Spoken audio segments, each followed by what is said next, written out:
Korčokoví chlebodarcovia už od dnešnej polnoci strašia, že po víťazstve Petra Pellegriniho bude vláda rúbať a sekať hlava nehlava v duchu toho slávneho rež a rúbaj do krve po Šimečkovej kotrbe.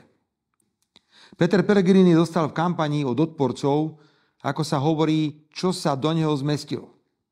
Chcem vysloviť presvedčenie, že na vlastnej koži dostatočne pocítil, čoho sú niektoré politické prasce v médiách, mimovládnom sektore a opozícii schopné. Frajerom na záver je nepochybne celé kresťansko-demokratické hnutie.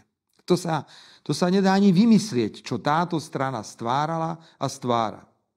Zaslepená nenávisťou proti vláde je kresťansko-demokratické hnutie schopné poprieť svoju vlastnú podstatu a identitu. Postaviť sa do jedného bloku s politickými kreatúrami z progresívneho Slovenska, z Sasky či s Matovičom, to vyžaduje veľkú mieru politickej naivity a ignorovania vlastného voliča. Budeme sa na nich musieť bližšie pozrieť, ako sa dajú politicky vykostiť. Asi to nebude príliš náročná úloha. Pekný večer.